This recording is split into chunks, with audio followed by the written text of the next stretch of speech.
Today on the Matt Walsh Show, hosted yet again by me, David Cohn, young men are opting out of college in record numbers. Higher education continues to dilute curriculum, reducing the benefit of diplomas. The Supreme Court rules Donald Trump has immunity for official acts. I apply for a job on Dr. Jill Biden's team live during the show, and climate activists are getting canceled. All of that and more today on the Matt Walsh Show.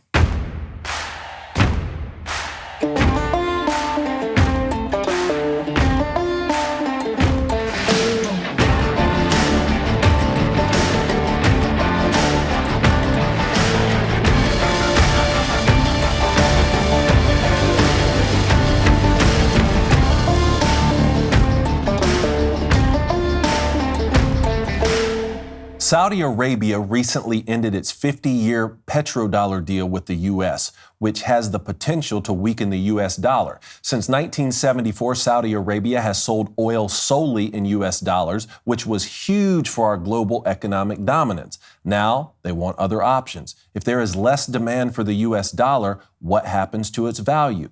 It's for reasons like this that I feel it's important to diversify some of your savings into gold. And you can do that with the help of Birch Gold. Right now, qualifying purchases by July 31st are eligible to get a one-of-a-kind limited edition golden truth bomb. The only way to claim your eligibility is by texting Walsh to 989898. Protect your savings from diversifying away from the U.S. dollar with gold. Text Walsh to 989898 and Birch Gold will help you convert an old IRA or a 401k into an IRA in gold for no money out of pocket. Right now, qualifying purchases will get a limited edition golden truth bomb. Text Walsh to 989898. That's Walsh to 989898 today. Matt Walsh is out again today, unfortunately. In unrelated news, a bearded man wearing a plaid shirt was arrested last night for yelling at what he believed to be a UFO. Turns out it was his son's scooter. No worries, though. This show will go on, whether you like it or not, with me, David Cohn, and we have much to cover. Higher education is failing America. Young people, and young men in particular, are losing faith in the country's education system. They are opting out of college in record numbers. This trend has been ongoing for some time. Now it's come to a head. For me, this topic is personal. Both of my parents were university professors. Academia put food on our table. I've witnessed firsthand the positive effects that a successful, a vibrant college can have on small towns and communities. But increasingly, the industry is weakening. The financial implications may have yet to be felt, but the writing is on the wall. For the first time in U.S. history, our sons will have less education than their fathers. That statement would have seemed unfathomable to grandfathers like mine, who sacrificed on a daily basis so that my parents could get college degrees. They did so because the return on investment was clear. Those degrees led to better jobs, which led to more money. For most college grads, though, that is no longer the case. More and more universities have prioritized short-term profits over the quality of knowledge taught. They have favored left-wing political ideology over long-standing pursuits of truth. Here's one report from just a few days ago to set the stage. Now to our second story about who is going to college. Enrollment among young Americans has been declining over the past decade. That decrease mostly driven by fewer young men pursuing degrees. A Pew Research study finds there's about 1 million fewer young men now enrolled in college as compared to 2011. Last year, among high school graduates in the U.S., only 57% of men have enrolled in college. That's compared to 65% of women. It's a trend that dates back nearly 3 decades. Every year since 1996, women have entered college at higher rates than men. The education system as a whole doesn't seem to be working quite as well for boys as it is for girls. The education gap is bigger now than it was back in 1972 when Title IX passed. What accounts for that?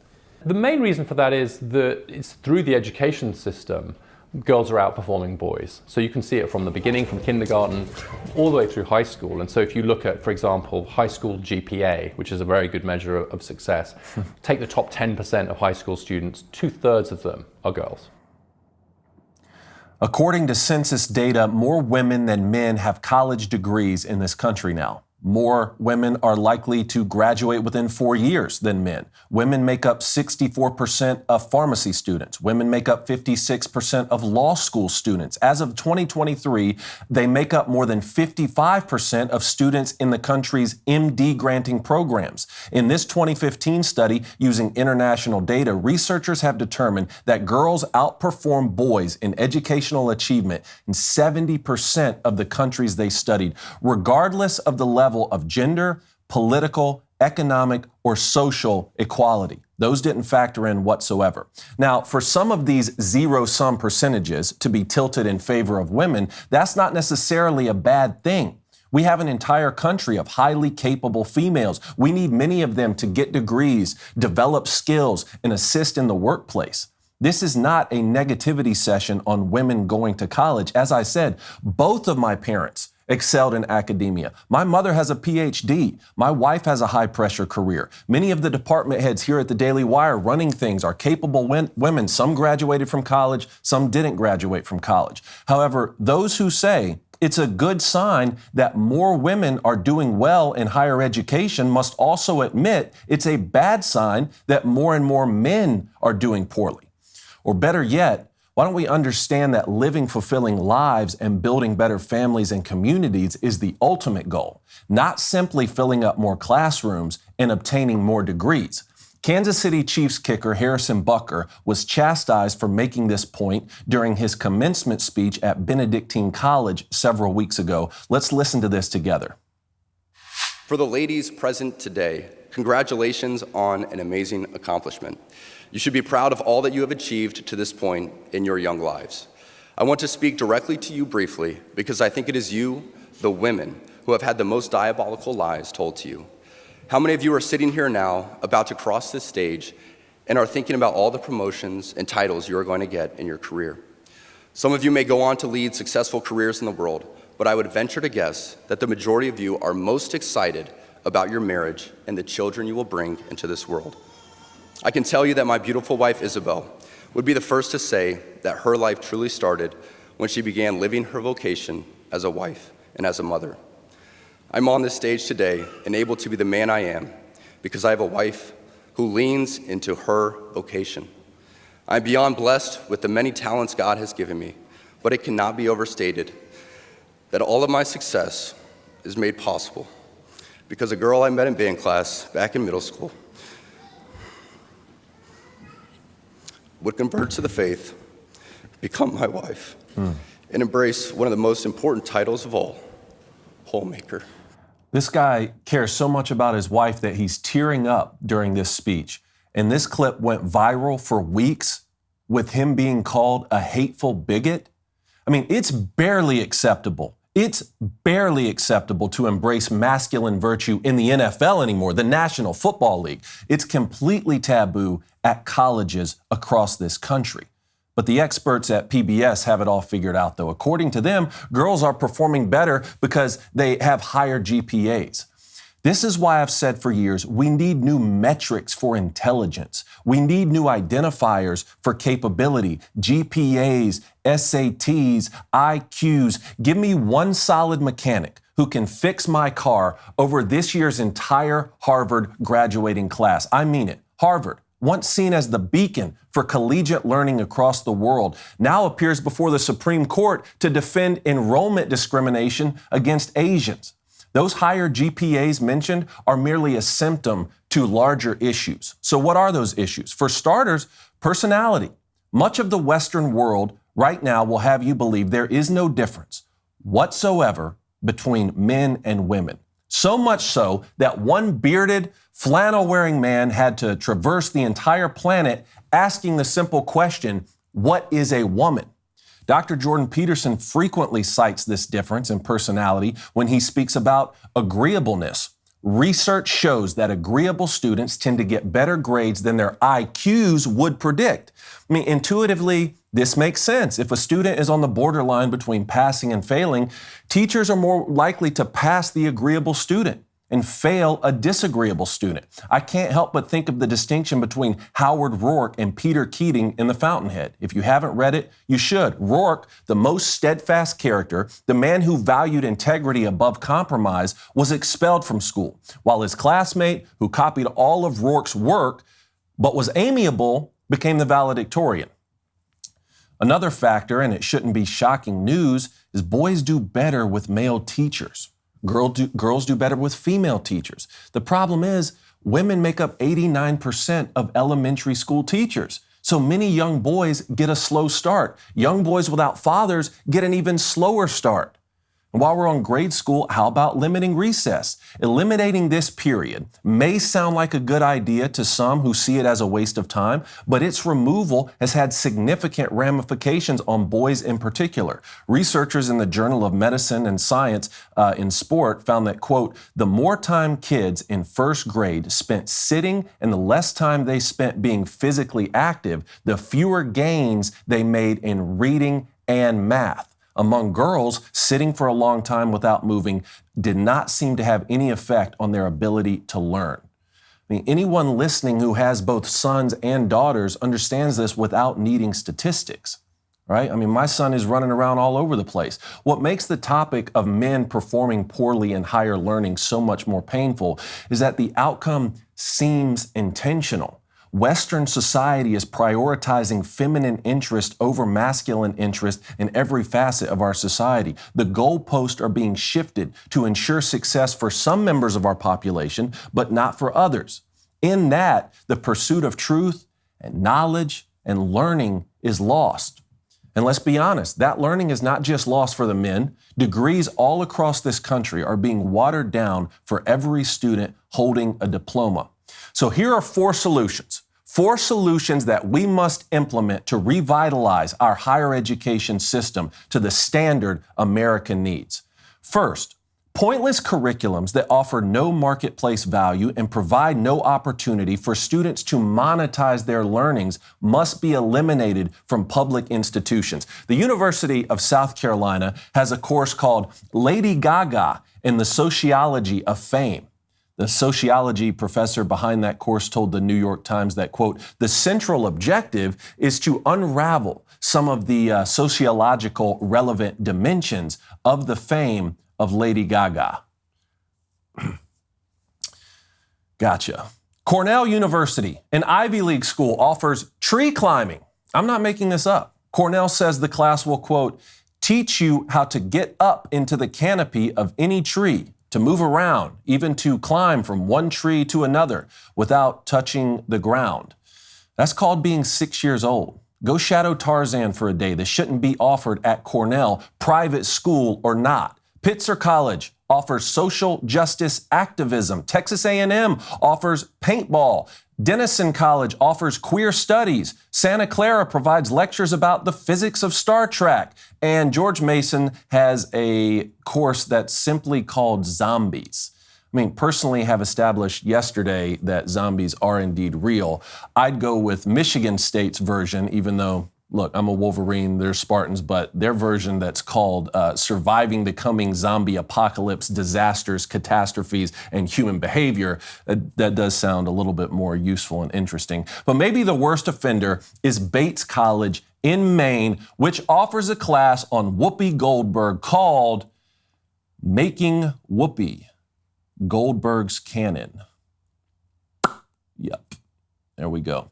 If you wanted to make college as unappealing as possible to intelligent and ambitious young men, these are the kinds of courses you'd offer. And since the information being taught can just as easily be learned over the internet, what's really being paid for, what's really being purchased is the degree. Only those are becoming more and more worthless to employers, because they've started to understand that a college degree no longer guarantees that their new hire possesses a superior set of skills to the non-college grad. Second solution, We must substantially limit access to federally backed student loans. Colleges have been given every incentive to hike up tuition costs while offering no additional value, knowing that student loan forgiveness, which is really student loan redistribution, has taken all risk away from the borrowers. It's the taxpayers, you and me, who are forced to foot the bill. No money lender in this country would loan $100,000 to a 17-year-old kid, even if he had the most exceptional business plan, a jaw-dropping pitch deck. Mark Zuckerberg was getting turned down for pitching Facebook two decades ago. But that same 17-year-old can get a $100,000 loan to study underwater basket weaving without so much as a single sentence explaining how he will monetize this knowledge and pay back the loan. That's a problem. That's hurting America.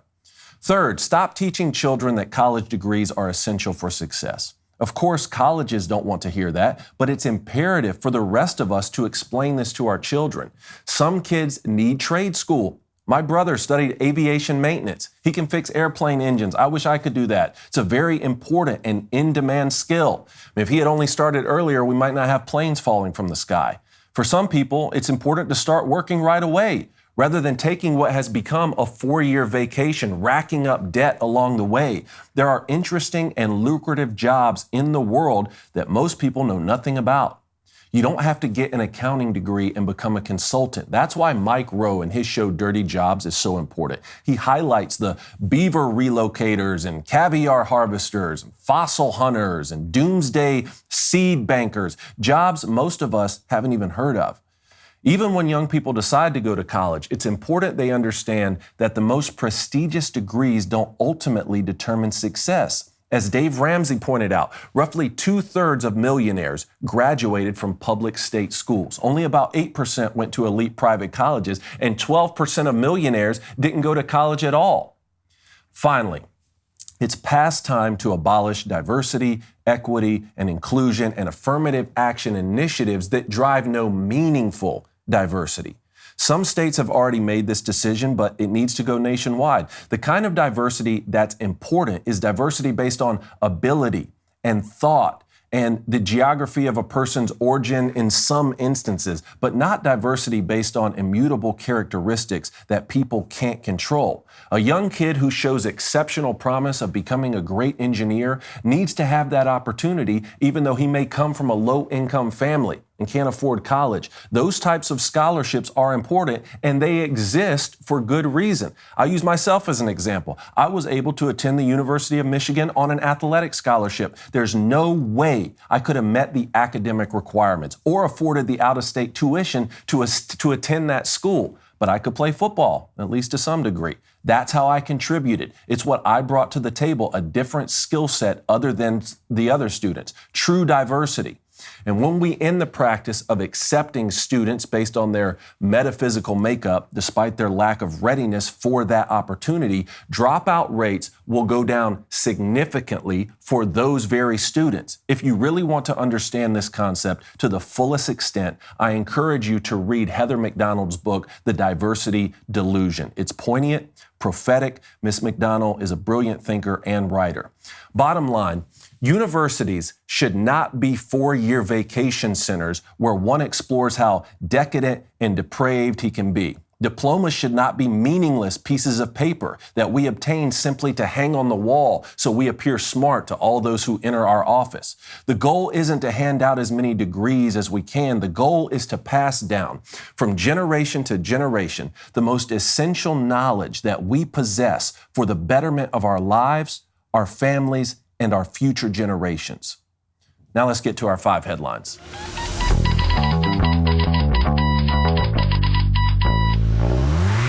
All right, first up today, the Supreme Court rules Trump has immunity for official acts, and this likely delays the trial past the election. This was big news yesterday. I'm going to read this from the DailyWire.com. The Supreme Court issued a ruling on Monday that Donald Trump's claim of presidential immunity to shield himself from federal prosecution is valid for official acts. That's a big point that's going to keep coming up here. Unofficial acts versus official acts. And it's a partial victory for the former president. Partial, I guess, because now the current president may be able to act with impunity and do whatever he wants. But the justices voted 6-3 along ideological lines in the decision and sent the case in which Trump pleaded not guilty to charges accusing him of unlawfully plotting to overturn the results of the 2020 election back to the lower D.C. court for further review. The president, this says here, quote, the president is not above the law, the ruling said, but under our system of separated powers, the president may not be prosecuted for exercising his core constitutional powers, and he is entitled to at least presumptive immunity from prosecution for his official acts. Because the ruling was released so late, this is the final day of the term, the Associated Press noted the justices reduced or possibly even eliminated the chances of a trial being held before the November election. Obviously, that's significant. And the case may already be weakened by a prior ruling that found the Justice Department went too far with January 6 related obstruction charges. You think? Big win for our Constitution and democracy. This is Trump here. This is all caps, by the way. Big win for our Constitution and democracy. Proud to be an American, Trump exclaimed on Truth Social. The case now returns to the U.S. District Judge Tanya Chutkan for determining what constitutes official acts. There we go. That's what we all want to know. What constitutes official acts versus unofficial acts?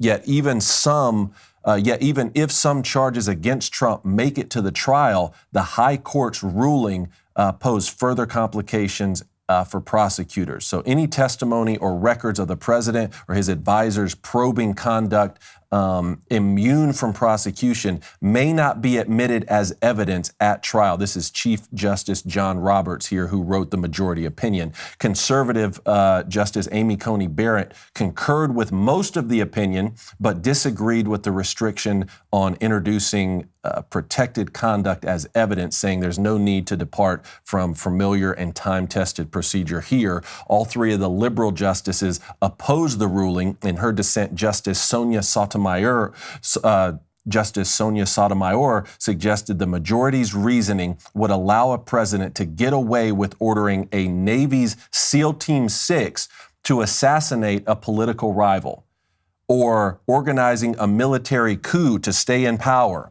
or taking a bribe in exchange for a pardon. She says, with fear for our democracy, I dissent.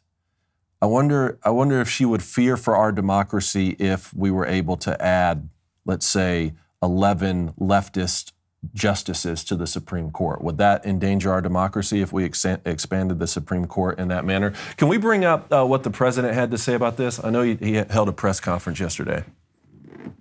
This decision today has continued the court's attack in recent years on a wide range of long-established legal principles in our nation. From gutting voting rights and civil rights, to taking away a woman's right to choose, to today's decision that undermines the rule of law of this nation. Undermines the rule of law? Attacks. Do you hear these words that get used? It's attacks. Who else? What other clips do we have in there for this? Do we have maybe Joy Reid's clip? All that matters is that you do not allow the person back into office who will use this power that he's been given by this court, this imperial court, to implement that agenda they wrote down and published because they know that no one will stop them except voters.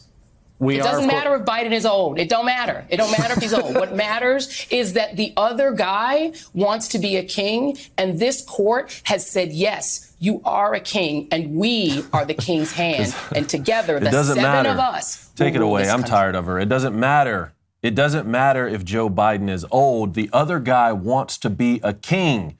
Never mind the first person you mentioned trying to throw the other guy in jail. But anyway, I digress. Big story here, big news. We'll stay on top of that and keep you posted. Let's go to the next story here. French feminists are protesting topless, and I have to say, there's finally a protest that I can get behind. I really can. Do we have video of this?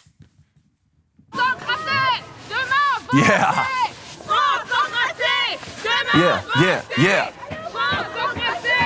Allez voter dimanche. Sortez les ordures fascistes. Sortez les ordures fascistes. Sortez les ordures fascistes. Look at this guy. Look at this guy. Hold on.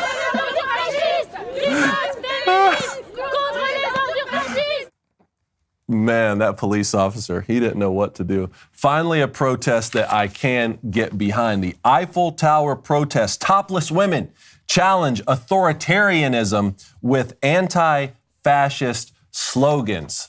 Oh, man, thank goodness. In a striking protest near the Eiffel Tower, topless female protesters took to the streets, continuing the proud traditions of the French resistance. The proud traditions of the French resistance, not the Renaissance, the resistance. Just no guillotines out there, I guess. The women, adorned with anti-fascist slogans on their bodies, boldly voiced their opposition to authoritarianism, calling for action and raising awareness about rising tensions.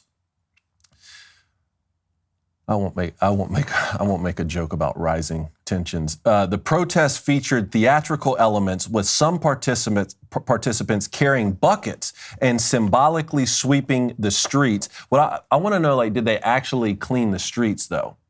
Because if so, that's funny. If they just pretended to clean it and it's just like a performative element, but if they actually clean the streets, what's wrong with this? They're topless. The streets are now cleaner. We should do this more often. This is where America, we're falling behind. I was talking the other day about America is losing in football to Canada. Forget hockey. We're finally beating them in that. We're losing in football. American feminists, we're losing. We're out here withholding sex as PETA members. The French are going topless. We're getting left behind in the dust here. Video footage shared on social media highlighted the dramatic nature of the demonstration, showcasing the woman's determination to challenge fascist ideologies in public in a provocative manner. As they marched and chanted anti-fascist slogans, the protesters drew significant attention. I bet they did, embodying the spirit of defiance and freedom. This protest not only highlights the increasing concerns over the rise of authoritarianism, but also highlights the enduring legacy of resistance in France. Y'all keep resisting, baby. I believe in you. The demonstrators' courage and creativity in delivering their message reflects the unyielding resolve to stand against fascism and promote liberty and justice. I don't think that's what liberty and justice is all about. I don't think that's what our founding fathers had in mind. And even in France, y'all should take that into consideration. All right, next one up here. All right, we got to get to the ESPN article. I'm going to pull this article up here. I just heard about this morning, blew me away. I thought you might find it interesting. This is from DailyWire.com. ESPN defends honoring Prince Harry with the Pat Tillman Award. Already, I don't like where this is going. It's already unacceptable. ESPN defended its decision to honor Prince Harry with the Pat Tillman Award for service amid criticism from the mother of the late NFL star and U.S. Army Ranger, after whom the accolade is named. A statement to TMZ from the Sports Network read, ESPN, with the support of the Tillman Foundation, is honoring Prince Harry, Duke of Sussex, specifically for the work of the Invictus Games Foundation as it celebrates its 10th year promoting healing through the world of sport for military service members and veterans around the world. While we understand not everyone will agree with all honorees selected for any award, the Invictus Games Foundation does incredible work, and ESPN believes this is a cause worthy of celebrating. The statement was released after Tillman's mother, Mary, reacted to the news that the member of the royal family would be recognized at this month's ESPY Awards named after her son. That's the NFL safety turned Army Ranger who enlisted after the September 11th terrorist attacks and was killed by friendly fire in 2004. Again, I know not a lot of sports fans in the Sweet Baby Gang. If you don't know who Pat Tillman is, this guy stopped playing professional football so that he could go become an Army Ranger after the September 11th terrorist attacks. Yes, he needs an award named after him. No, Prince Harry should never get that award. Quite frankly, I don't think shouldn't it be a requirement that only an American can get this award? Am I crazy in thinking that? The mother went on and said, I am shocked as to why ESPN would select such a controversial and divisive individual to receive this award. There are recipients that are far more fitting. There are individuals working in the veteran community that are doing tremendous things to assist veterans. These individuals do not have the money, resources, connections, or privilege that Prince Harry has. I feel that those types of individuals should be recognized. Again, that's Pat Tillman's mother saying that. Following the news, a petition has started. Now we're getting somewhere. A petition started against the network to make another decision. Awarding this honor to someone who does not reflect the award's intent diminishes its value and disrespect Tillman's memory. I agree. I want to sign this petition. I'm going to do it right after this show. Pat McAfee of ESPN accused his own network of trying to upset people by making the decision. He said it's going to Prince Harry, who I don't even think is a prince anymore, right?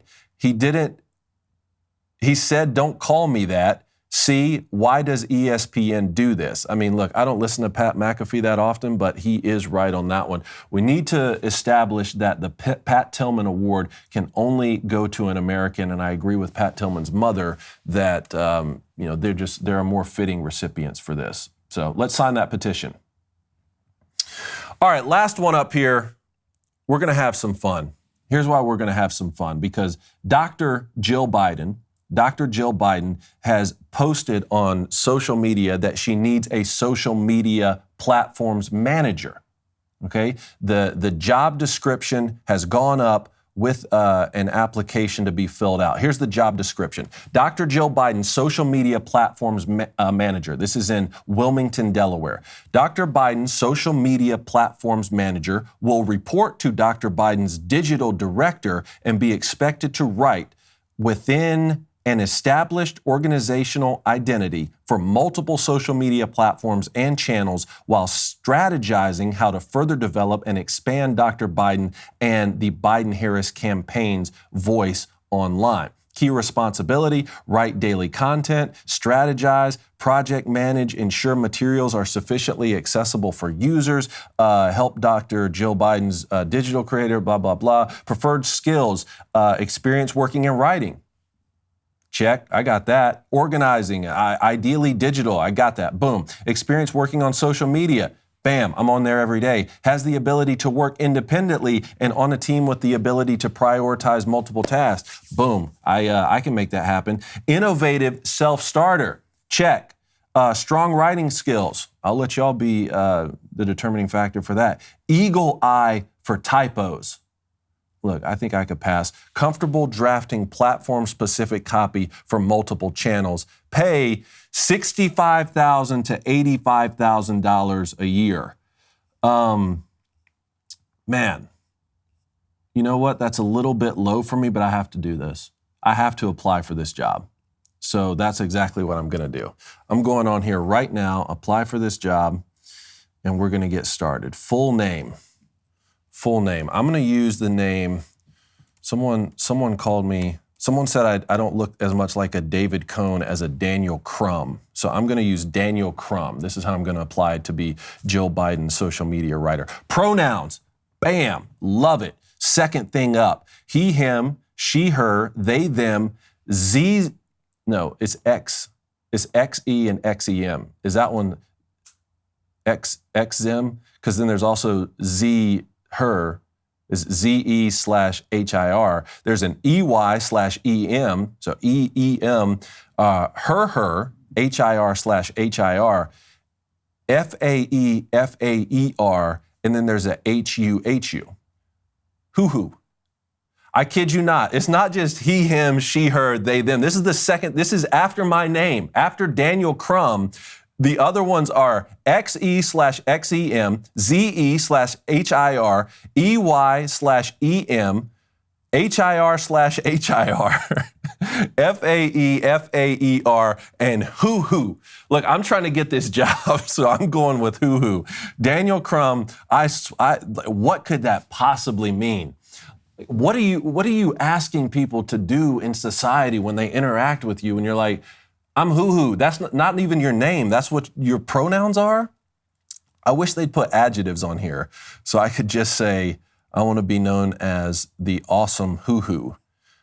Email, we'll figure that out later. Right? Links, are you a current BFP employee?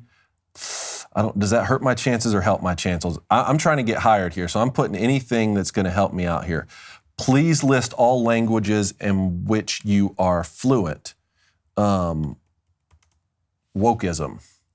How would you contribute to building a diverse culture? By hating white people. Describe a time when you had to overcome adversity. One time when I was young, a person didn't call me hoo-hoo.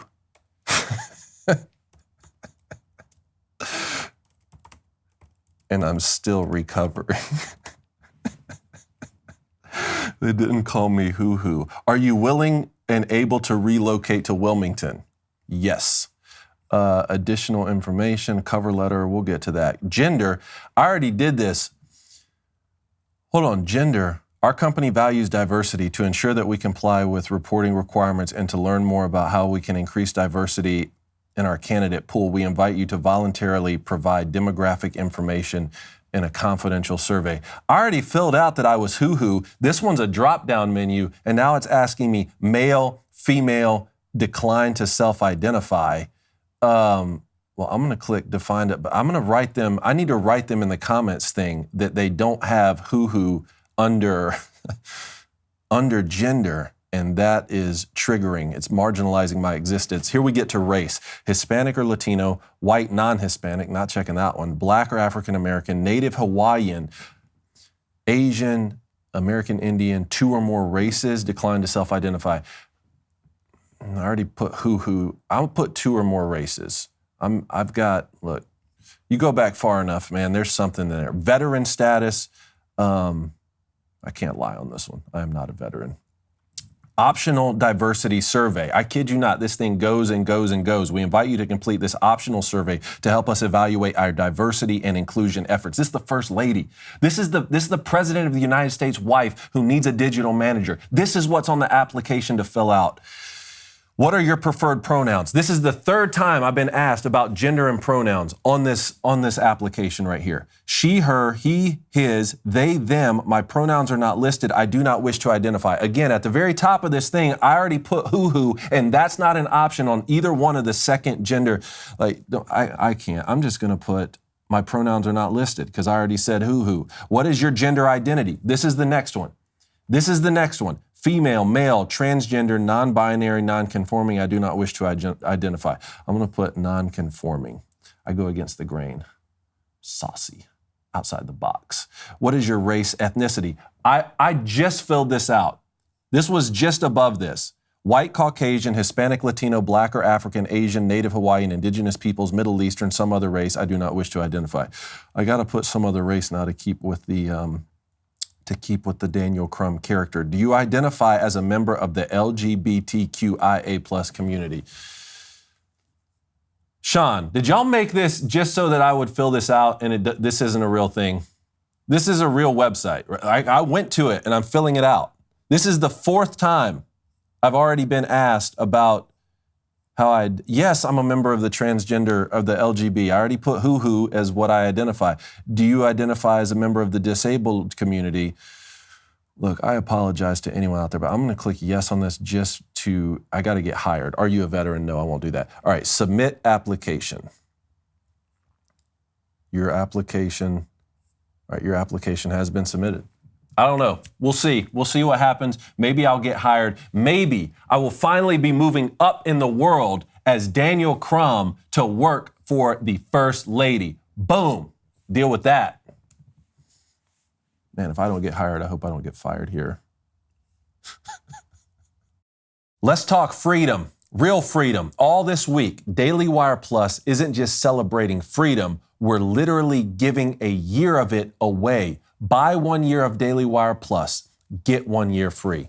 Boom. That means you get an additional year of all of our daily shows, uncensored, unfiltered, and 100% ad-free, except this moment when I'm telling you about it. Plus, on-demand access to our full library of hit movies, groundbreaking documentaries, hard-hitting series, and investigative journalism that cuts through the noise. It doesn't get any better or easier than this. Buy 1 year of DailyWire Plus, get 1 year free. Go to dailywireplus.com right now. Get informed, get entertained, get engaged. Join us as we fight the left and build the future. Now let's get to our daily cancellation.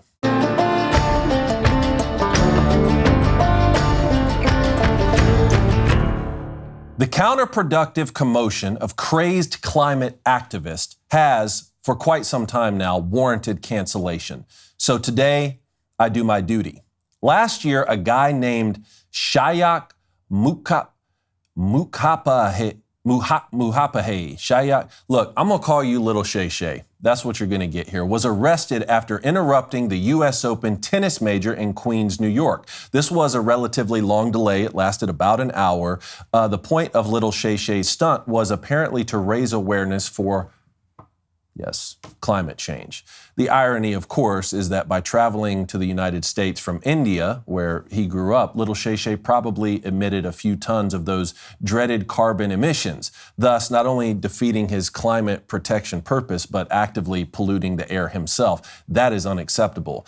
Needless to say, though, annoying a bunch of spectators at a tennis match did not, in fact, affect the climate in any way. The Earth's rotation has continued.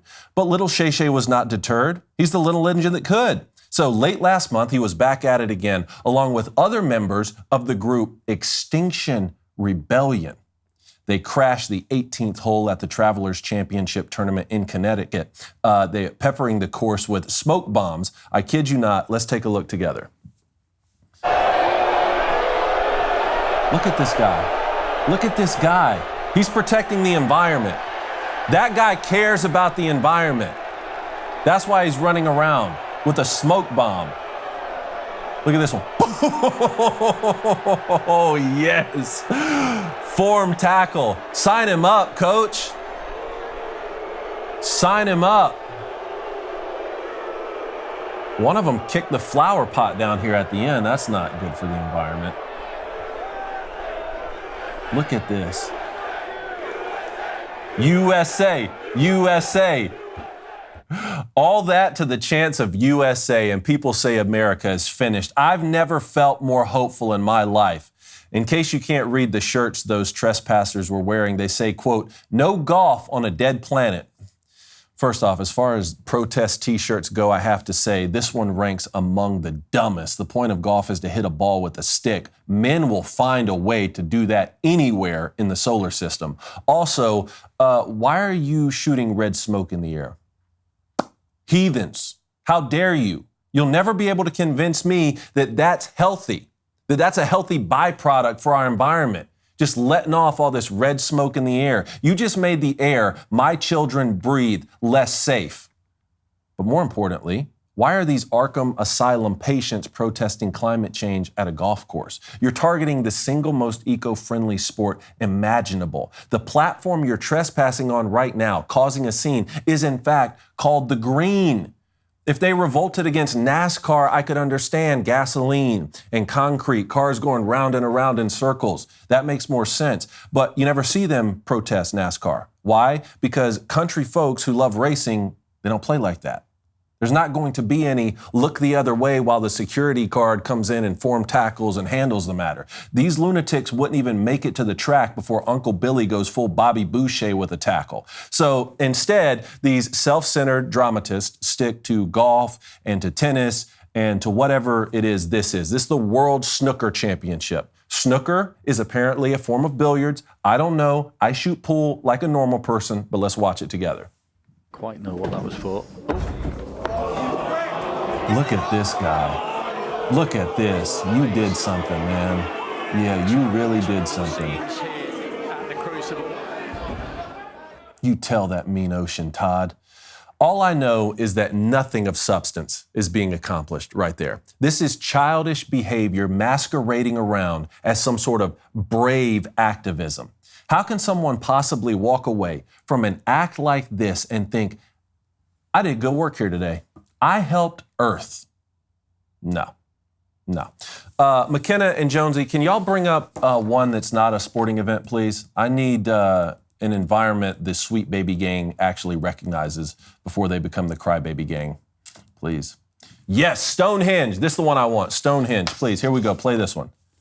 Well, today is one of the most important days in the calendar for Stonehenge, which you can see right behind me because it is the summer solstice when the sun aligns with the stones, with celebrations starting tonight. It is open to the public today, but yesterday it was quite shocking to see those climate activists spray orange powder on some of the stones. This morning, one of Britain's most famous historical sites covered in orange paint.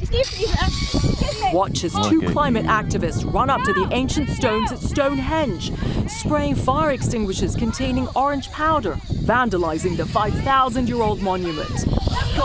Other visitors rushing to try to stop them.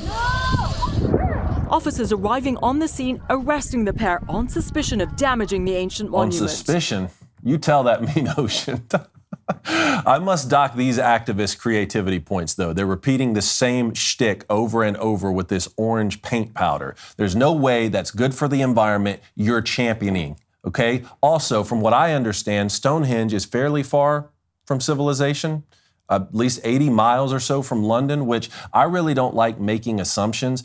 But man, this group, they really strike me as Londoners. Call it a hunch. They don't really give off that small town vibe. Anyway, point being, how did they get there?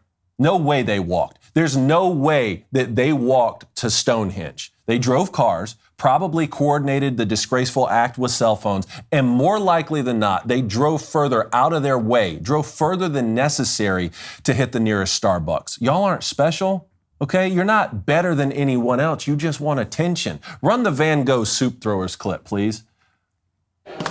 Yeah. This checks out. The activists from Just Stop Oil, known for their high-profile protests, previously making headlines for throwing tomato soup on Van Gogh's sunflowers in 2022, demanding the incoming British government end fossil fuel usage by 2030. Pink hair, greasy. That checks out. If you told me this story with no video evidence, that's exactly who I would have pictured did this.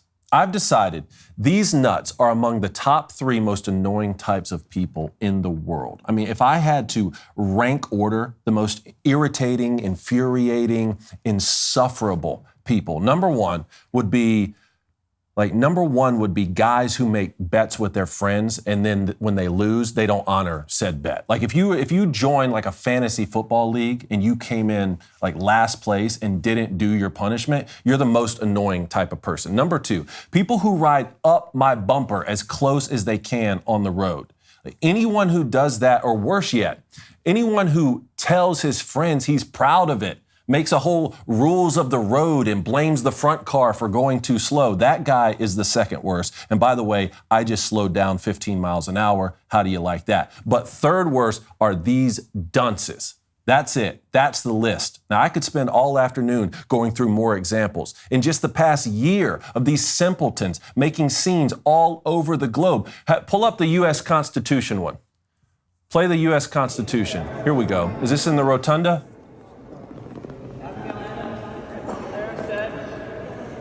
Again with the powder. We will not be held accountable to laws in which we have no voice or representation. This country is founded on the conditions that all men are created equally and we have too much time on our hands. Too much time. All people to have all these rights, not just wealthy white men. We all deserve clean air, water, food, and a livable climate. You don't go out looking for a job like that, do you? This one is unacceptable. Stonehenge will be fine. This is the Bill of Rights. Nicolas Cage didn't steal this document to keep that other dude from stealing it so you could come out here and express your childhood trauma. Here we are days away from the 4th of July, and these communists want to throw powder on the words of Thomas Jefferson. What did Vincent say in Pulp Fiction? It would have been worth them doing it if I could have just caught them doing it. How about the ones who glued themselves to that runway in Germany? Do we have that one? Let's watch it.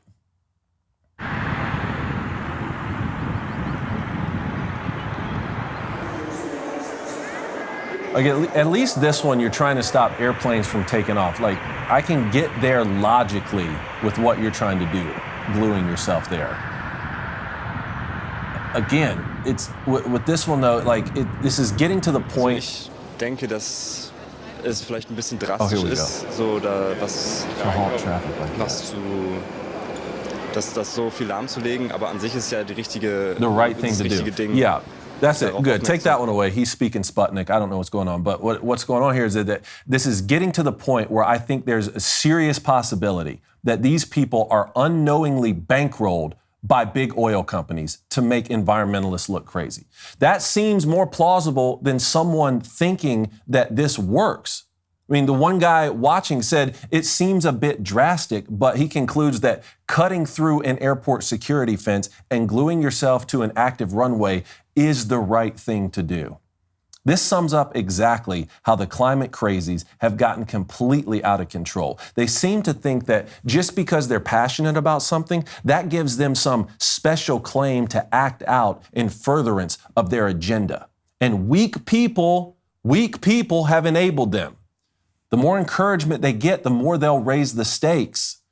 All right, God forbid they come disrupt the hot dog eating contest this week. I can't abide that. The most annoying aspect is not even the events getting disrupted. It's this air of moral superiority that comes from drama queens who are actively hurting their own cause, essentially telling the rest of us, how dare you not care about our planet enough to throw macaroni at the Mona Lisa? You don't even love the earth enough to epoxy glue your hand to an NBA floor? How selfish are you? If this is the best messaging you can muster, then your cause either isn't worthy or you're a terrible marketer. I truly believe we have to do a better job of protecting our habitat, okay? Cleaning up our communities. We've gotten way too lax across the world in America. Our streets are oftentimes filthy. Roads are trashed. We need to do better. Guess what? That starts with us. It doesn't start by high-fiving Greta Thunberg as she and Al Gore hop on a G6 to fly halfway around the world so they can tell everyone else how bad it is for planet Earth when I eat a steak. No, it's not gonna fly. Pun intended. And behavior like this not only keeps me from wanting to associate with whatever it is you're advocating, but I now have to mock you in order to help you. You understand? Like, by calling you out, I clearly care more for your well-being than anyone else has for you in your entire life. I care more about you than your own mother, clearly. Maybe that's part of the problem that we got going on here. But that's why today really was inevitable. I'm just doing my duty. This segment is bigger than me. So as of this moment, commotion-causing, attention-seeking, craze-filled climate activists are today canceled. That'll do it today for the Matt Walsh Show. I am David Cohn. If you like anything you heard today, go head over to social media. Follow me at David Adam Cohn. That's on X, Instagram, all social media platforms. If you hated anything you heard, send it to all your friends just to see if they agree or not. On behalf of Matt Walsh and all of the team here, have a blessed day.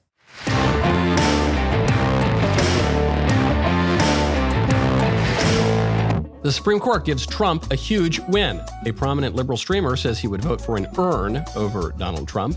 And police arrest an 18-year-old for doing donuts on a Pride mural. Check it out on The Michael Knowles Show.